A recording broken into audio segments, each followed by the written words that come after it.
Bet you don't know how the biggest of the tarantulas was discovered.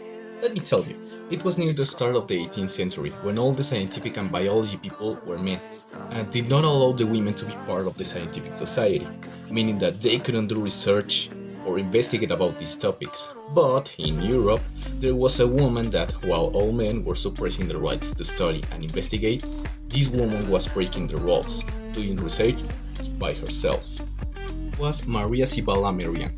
She was born in Germany. She was an entomologist that made natural illustrations and notes in her notebook.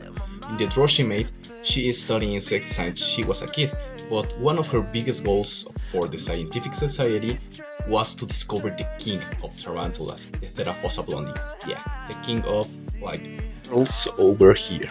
Name is the Theraphosa blondi, also known as the Goliath spider.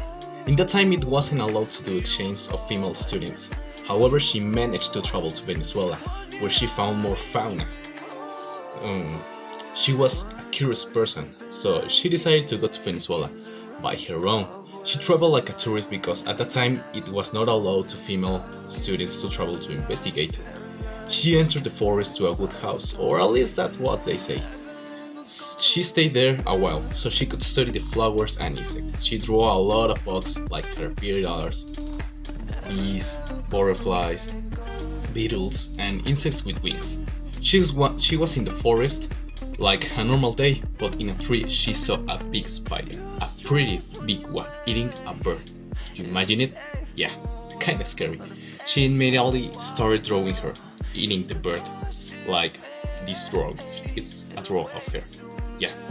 And she named her the bird eater spider. At that time they didn't understand the difference between a spider or a tarantula.